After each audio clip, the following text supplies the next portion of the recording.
নমস্কার বন্ধুরা, আমার নাম তাপস ঘোষ। আমি কোচবিহারে থাকি এবং আমি এখানে একটি সরকারি কলেজে রাষ্ট্রবিজ্ঞানের অধ্যাপক। রাষ্ট্রবিজ্ঞান পড়াই গত 6 বছর থেকে। বেশ কিছুদিন থেকে পড়াতে গিয়েই আমি ভাবছিলাম যে একটা ইউটিউবের চ্যানেল টাইপের খুলব, যেখানে আমি আমার যে পছন্দের বিষয়গুলো আছে সেই বিষয়গুলোর উপর আমার কি মনে হচ্ছে বা সেই বিষয়গুলো আলোচনা করব। যেমন সেটা রাষ্ট্রবিজ্ঞান, ইতিহাস, সংবিধান, আইন, বিভিন্ন গুরুত্বপূর্ণ কোর্টের মামলা, আন্তর্জাতিক সম্পর্ক, যেটা আমার একটা পছন্দের বিষয়। আন্তর্জাতিক সম্পর্ক আমার স্পেশালাইজ পেপারও ছিল।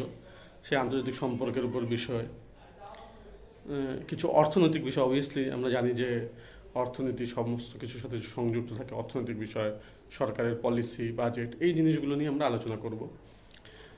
আমি নিজে কিছুটা শেয়ার মার্কেট নিয়ে পড়াশোনা করি, যা অর্থনীতির সাথে যুক্ত। অবভিয়াসলি আমি শেয়ার মার্কেট নিয়ে আলোচনা করব না, কিন্তু আমি সরকারের পলিসিগুলো নিয়ে আলোচনা করব। এইরকম আমার একটি পরিকল্পনা বেশ কিছুদিন ছিল, কিন্তু আমি কোনোভাবে, যাই হোক, সেটা আমি বাস্তবায়িত করতে পারছিলাম না।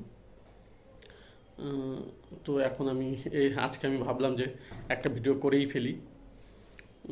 সেটার জন্যই আজকের এই ভিডিওটা করা।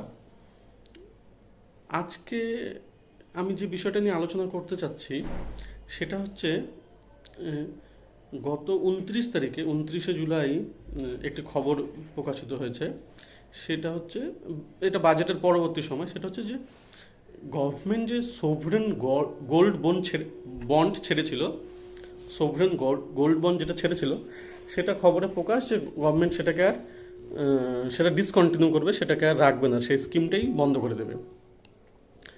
এবার এটা নিয়ে যদি আমরা, যে কেন এরকম দরকার পড়লো, কেন গভর্নমেন্ট একটা স্কিম আনলো এবং কেন সেটা আবার বন্ধ করা দরকার পড়লো, এটা নিয়ে যদি আমরা দেখতে চাই, তাহলে এটা তো আমরা অনেকেই হয়তো জানি যে সোভরেন গোল্ড বন্ড কী, সেটা নিয়ে একটু আলোচনা করা দরকার। সোভরেন গোল্ড বন্ড 2015 সালে সম্ভবত নভেম্বর মাসে সরকার একটি বন্ড এনেছিল। যে মানুষ তো বিভিন্ন স্কিমে টাকা রাখে, যেমন আগে এনএসসিতে টাকা রাখতো, ন্যাশনাল সেভিংস সার্টিফিকেট বা কিষাণ বিকাশ পত্র। সেই রকম সরকার বলল যে অনেকে যেহেতু সোনা জমাতে চায়, আমাদের ভারতীয়রা, ভারত বোধহয় সম্ভবত সোনা কনজামশনে দ্বিতীয়, কিন্তু সোনা নিজে একটি অ্যাসেট না, সোনা থেকে কোনো সম্পদ তৈরি হয় না, এবং যার জন্য আমাদের প্রচুর বৈদেশিক মুদ্রা সোনা আমদানি করতে চলে যায়। এটার থেকে বাড়ানোর জন্য সরকার একটা ভাবলো যে ঠিক আছে, আমরা সেইটাকে একটা গোল্ড বন্ড নাম দিয়ে দিই, যেখানে লোকের কাছে ফিজিক্যাল গোল্ড থাকবে না, সরকার একটা গ্যারেন্টি দেবে, মানে একটা কাগজ দেবে, সার্টিফিকেট, যেটা বন্ড হবে। আরবিআই এর মাধ্যমে এটা করা হয়েছিল। এবং তাতে আপনি যদি পয়সা রাখতে চান, অর্থাৎ আপনি যদি সোনা কিনে রাখতে চান, ধরুন আপনি 1 গ্রাম সোনা কিনতে চান, এবার বাজারে, মানে 2015 সালে বা 2016 সালে এরকম পরবর্তীতে ছেড়েছিল, তখন সেই সময় সোনার যা দাম আছে সেই দাম হিসেবে বন্ডেরটা দাম হবে, এরকম কিছু স্কিম ছিল। এবং এটা কি, এটা আপনি 5 বছর পরে এটা বিক্রি করতে পারবেন মার্কেট রেটে, শেয়ার মার্কেটে ট্রেডও করতে পারবেন, এবং এটা 8 বছর পরে ম্যাচুরিটি হয়ে যাবে। ম্যাচুরিটির সময় সরকার সেটা কিনে নেবে আপনার কাছ থেকে, এবং তখনকার যে বাজারের মূল্য থাকবে সেই বাজারের মূল্যর হিসাবে আপনাকে সরকার পয়সা দেবে। অর্থাৎ আপনি বাজারের দামে কিনবেন, এবং 8 বছর বা 5 বছর পরে বাজারে যা দাম থাকবে সেই হিসেবে কিনবেন। এই স্কিমটার সাথে আরেকটা মানে অ্যাডভান্টেজ দেওয়া হয়েছিল বিনিয়োগকারীদের। সেই অ্যাডভান্টেজটা হলো যে আপনি 2.5% হারে সুদ পাবেন, যেটা সরকার আপনাকে আপনার ব্যাংক অ্যাকাউন্টে ক্রেডিট করবে। সেটা সরকার নিজে দেবে। এটা বছরে দুবার দেবে, 2.5% করে, 2.5% করে না, সরি, পুরোটাই বছরে 2.5%, কিন্তু সেটা দুভাগে দেবে বছরে। এটা ছিল স্কিমটা। এইবার হঠাৎ করে সরকার একটা পলিসি এসছে, মানে এখন এটা ডিক্লেয়ার হয়নি, কিন্তু খবরে প্রকাশ যে এই স্কিমটা সরকার রাখতে চায় না। এটা হচ্ছে এই স্কিমটাকে বন্ধ করে দেবে। এবার আমরা যদি ভাবি যে কেন এরকম হচ্ছে বা কেন সরকার বন্ধ করতে চায়, সেটা আলোচনা করার আগে আমি অন্য একটা জিনিস নিয়ে আলোচনা করতে চাই, যেটা আমাদের রাষ্ট্রবিজ্ঞান বা সমাজনীতি, অর্থনীতি, এই জিনিসগুলোর সাথে সংযুক্ত। যারা বিভিন্ন সরকারি পরীক্ষার জন্য প্রস্তুতি নিচ্ছে, বিশেষ করে ইউপিএসসি বা ডাব্লিউবিসিএস বা এই ধরনের পরীক্ষা, তাদের যদি বুঝতে সুবিধা হওয়ার, আমার মনে হয় সেটাও বুঝতে একটু সুবিধা হবে, কারণ তাদেরকে তো সমস্ত ধরনের বিষয়ের উপর একটা জেনারেল আইডিয়া থাকতে হয়। সেটা বোঝার জন্য আমাদের একটা জিনিসে আমরা যেতে পারি, সেটা হচ্ছে দেখবেন আমাদের কাছে যে টাকাটা থাকে, অর্থাৎ নোটস থাকে, কোনো 100 টাকা বা 500 টাকা বা 200 টাকার যে নোটস, সেই নোটসের মধ্যে একটা কথা, ইন্টারেস্টিং কথা লেখা থাকে। সেই লেখাটা হচ্ছে, I promise to pay the bearer the some of let's 100 rupees. নিচে আরবিআই গভর্নরের সই থাকে। মানে আমি যে বিয়ারার আছে, যে এটা বহন করছে এই কাগজটা, তাকে সে তার সমমূল্য দিতে প্রতিজ্ঞাবদ্ধ করছি। এই যে এই প্রমিসটা হচ্ছে একটা সোভরেন প্রমিস, একটা সার্বভৌমের একটা অঙ্গীকার। এবার সোভরেন কেন প্রমিস? এবার সোভরেন কেন? আমরা জানি যে সোভরেন হচ্ছে রাষ্ট্রের একটা বৈশিষ্ট্য হয়। এই সোভরেনিটি শুধুমাত্র রাষ্ট্রেরই বৈশিষ্ট্য হয়, একটা দেশের বৈশিষ্ট্য হয়, এবং এই বৈশিষ্ট্যের মাধ্যমে রাষ্ট্র কি করতে পারে? রাষ্ট্র ট্যাক্স আদায় করতে পারে, সেই রকম সোভরেন প্রমিস দেয়। এই যে প্রমিসটা, এই প্রমিসটা ছাড়া একটা 100 টাকার নোট আর একটা কাগজের টুকরোর মধ্যে কোনো পার্থক্য নেই। কাগজের টুকরোটা থেকে 100 টাকার নোটটা ডিফারেন্স হচ্ছে এটাই, যে সেখানে সরকার ওই গ্যারেন্টিটা দিচ্ছে যে যখন কোনো দরকার হবে তখন সে ওই সামটা বিয়ার করবে। যেখানে 100 যদি লেখা থাকে 100, 500 লেখা থাকলে 500। এই জিনিসটা আমাদের মাথায় রাখতে লাগবে। এই যে গ্যারান্টিটা খুব ইম্পর্টেন্ট। এই যে দুদিকে ইম্পর্টেন্ট, কারণ আমরা যারা একটু রাষ্ট্রবিজ্ঞান, সংবিধান পড়ি, তারা আমরা দেখি যে সোভরেনিটির দুটো বৈশিষ্ট্য আছে। একটা বৈশিষ্ট্য হচ্ছে আভ্যন্তরীণ বৈশিষ্ট্য, অর্থাৎ সোভরেনিটি দেশের যে রাষ্ট্রের যে একটা সীমা আছে সেই সীমার মধ্যে কাজ করে। আরেকটা হচ্ছে যে রাষ্ট্রের সীমার বাইরেও সোভরেনিটির একটা বৈশিষ্ট্য কাজ করে, বাহ্যিক সোভরেনিটি যেটাকে বলে। তো দুটো ক্ষেত্রেই এই যে গ্যারান্টিটা ইম্পর্টেন্ট কেন? যদি এই গ্যারান্টিটা না থাকে তাহলে কেউ টাকাটা লেনদেন করবে না, ব্যবসা বাণিজ্য চলবে না, কাগজটা লেনদেন করবে না, তখন তাহলে আবার বিনিময় প্রথা চলে আসবে, কেউ বিশ্বাস পাবে না, কারণ টাকা যদি না চলে। ফলে ওই গ্যারান্টিটা আছে দেখেই আমি, ধরুন যদি আমার কাছে ওই কাগজটা থাকে, আমি একটা মুদি দোকানে দিচ্ছি, মুদি দোকান এই বিশ্বাসে দিচ্ছে যে তারপর তার যখন দরকার হবে সে ওই কাগজটাকে অন্য জায়গায় ব্যবহার করতে পারবে। এটা হচ্ছে দেশের আভ্যন্তরে। বিদেশে এটা হচ্ছে গ্যারান্টিটা এটা, যে যারা বিদেশের বিনিয়োগকারী ভারত রাষ্ট্রের মধ্যে বিনিয়োগ করছে, তাদের কাছে এই গ্যারান্টি, তাদের কাছে যখন ওই টাকাটা চলে আসবে অনেক, তারা এক্সচেঞ্জ করে নিতে পারবে, পরিবর্তন করে নিতে পারবে। এবং এই যে গ্যারান্টিটা শুধু টাকার ক্ষেত্রে না, এটা অনেক ক্ষেত্রেই গ্যারান্টি থাকে।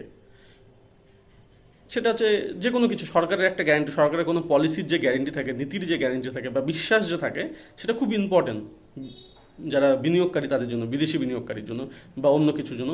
দুটো সরকারের মধ্যে, এবং দুটো সরকারের ক্ষেত্রে হতে পারে, দুটো সরকারের মধ্যে কোনো বিষয়ে চুক্তি হলো, সেই চুক্তিটার মধ্যে যদি অপর পার্টিটা সবসময় মনে সন্দেহ থাকে যে এই যে সরকারের সাথে আমি চুক্তি করছি, এরা কি এই চুক্তিটা মেনে চলবে বা কথাটা রাখবে, এই প্রমিসটা রাখাটা খুব ইম্পর্টেন্ট।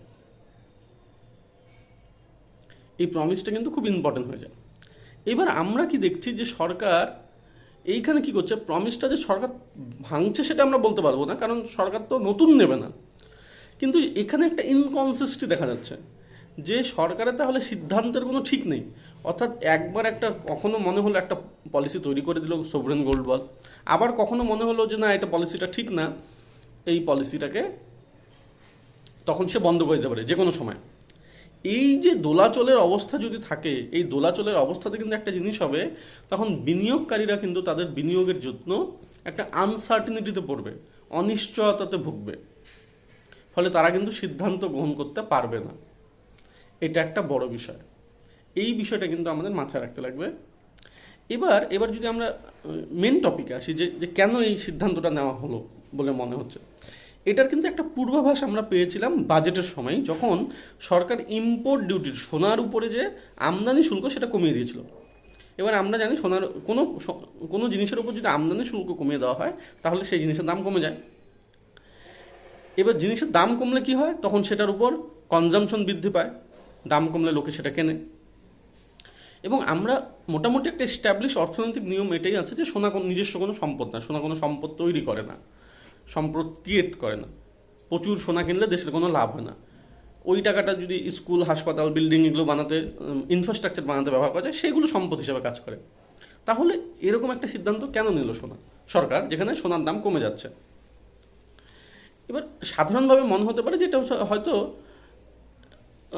নাগরিকদের, যারা গয়না পরতে পছন্দ করে, বিশেষ করে ভারতীয়রা যেহেতু গয়না পরতে বা গয়না জিনিস রাখতে পছন্দ করে, তাদেরকে একটা ডোল টাইপ, তাদেরকে খুশি করার একটা প্রচেষ্টা। আসলে কিন্তু ব্যাপারটা তা না, ব্যাপারটা একদমই অপোজিট। সেটা হচ্ছে এটা যে 2015 সালে যখন সরকার এই এই গোল্ড বন্ডটা এনেছিল, সরকার কি ভেবেছিল? সরকার এটাকে এটাকে শেয়ার মার্কেটের টার্মে বলে শর্ট করা। অর্থাৎ সরকার ভেবেছিল যে আজকে আমি 2015 সালে 2000 টাকা পার গ্রাম করে টাকা তুলছি লোকের কাছ থেকে, আমি 8 বছর পরে টাকা দেবো। এবার 8 বছর পরে মার্কেট রেটে দেবো। মার্কেট রেটটা এবার 8 বছর পরে যদি ভাবুন ব্যাপারটা, যে 2000 টাকায় আপনি কিনলেন একটা জিনিস, 8 বছর পরে মার্কেট রেট দেবে। এবার মার্কেট রেট উপরেও যেতে পারে, অর্থাৎ 2000-এরটা 10,000-ও হতে পারে, আবার 2000-টা 1500 টাকাও নেমে আসতে পারে। তাহলে যদি 10,000 হয়, তাহলে আপনাকে প্রচুর টাকা দিতে হবে। এইবার জিনিসটা হয়েছে তাই আমরা দেখেছি যে লাস্ট কয়েক বছরে সোনার দামে অস্বাভাবিক বৃদ্ধি পেয়েছে, এবং যত অস্বাভাবিক বৃদ্ধি পেয়েছে, লোক তত সোভরেন গোল্ড বন্ড কেনা শুরু করেছে। কারণ তারা এটাকে একটা ভালো অপরচুনিটি পেয়েছে, যে এটা একটা ইনভেস্টমেন্টের জায়গা, যে আমি যদি আমার পয়সাটা এখানে লাগাই, তাহলে আমি ভালো একটা রিটার্ন পাবো। এর সঙ্গে 2.5% গ্যারেন্টি ছিল, যেটা সরকার সুদ দিচ্ছে, ইন্টারেস্ট, সেটাও একটা বেনিফিট আছে। কিন্তু সরকারের ক্ষেত্রে এটা হচ্ছে নেগেটিভ, তার কারণ তাকে প্রচুর বেশি টাকা দিতে হবে। এবং আসলেই এই যে 2015 থেকে, ইন্টারেস্টিংলি এই 2024 সাল চলে এসছে, নভেম্বর মাসে প্রথম যে সরকার ট্রান্সেটা বা প্রথমবার যখন যে গোল্ড বন্ডগুলো ইস্যু করেছিল, সেইগুলো কিন্তু ম্যাচুরিটি হয়েছে, সেটার টাকাটা দিতে হবে সরকারকে। তো সরকার যে শর্ট করেছিল গোল্ড বন্ডের উপর, যেটা ভেবেছিল যে দামটা একটু কম থাকবে, তাহলে আমার মুনাফা হবে, যে 2000 টাকা যদি 2200 টাকা দিতে হয়, তাহলে অত বেশি পয়সা খরচা হবে না। কিন্তু এখন যেহেতু সোনার দাম প্রচুর বেশি হয়ে গেছে, মোটামুটি 80,000 টাকার মতো হয়েছিল, এখন একটু কমে এসছে,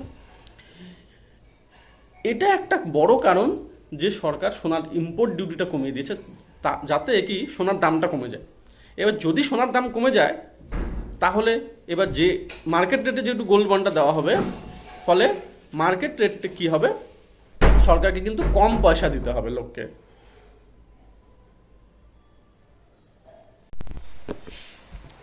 এবার সোনার দাম কমে গেলে সরকারকে কম পয়সা দিতে হবে, এতে সরকারের মুনাফা হবে, ঠিক, এবং সাধারণ বিনিয়োগকারী যারা আছে তাদের কিছুটা ক্ষতি হবে, এটা যেমন ঠিক। কিন্তু এর থেকে বড় যে ক্ষতিটা বা বড় যে নেগেটিভ ইম্প্যাক্টটা, যেটা আমার মনে হয় সরকারের পলিসির ক্ষেত্রে এবং বিশ্বাসের ক্ষেত্রে, সেটা হচ্ছে সরকারের যে সোভরেন গ্যারেন্টি, সেটা কিন্তু নষ্ট হবে, সেই প্রমিসটা নষ্ট হবে। এবং তাতে কিন্তু লোকের মনে সবসময় একটা সন্দেহর বাতাবরণ তৈরি হবে, যে এই সরকারের কথার কোনো দাম নেই। কালকে যে পলিসি তৈরি করবে, আগামী কিছুদিন পরে সেই পলিসি থাকবে কি না, তার কোনো গ্যারেন্টি নেই। এটা যেমন ইন্টারনালি লোকের মনে একটা অবিশ্বাসের বাতাবরণ তৈরি করবে, তেমনি এটা কিন্তু আন্তর্জাতিক ক্ষেত্রে, আন্তর্জাতিক বিনিয়োগকারী এবং ব্যবসা বাণিজ্যের ক্ষেত্রেও এই জিনিসটা মনে হতে পারে বিনিয়োগকারীদের ক্ষেত্রে। এমনিতেই আমাদের দেশে ইজ অফ ডুইং বিজনেস যে ইন্ডেক্স আছে, ইজ অফ ডুইং বিজনেসের ক্ষেত্রে বড় বড় ব্যবসায়ীরা আমাদের দেশে সেভাবে আসতে চায় না, বা তারা বলে যে আমাদের দেশে রেট ট্যাপিজম, যেটাকে বলে ব্যুরোক্র্যাটিক রেট ট্যাপিজম, সেটা যথেষ্ট বেশি। এই ধরনের ঘটনা কিন্তু তার উপর যথেষ্ট প্রভাব ফেলবে বলেই আমার মনে হয়।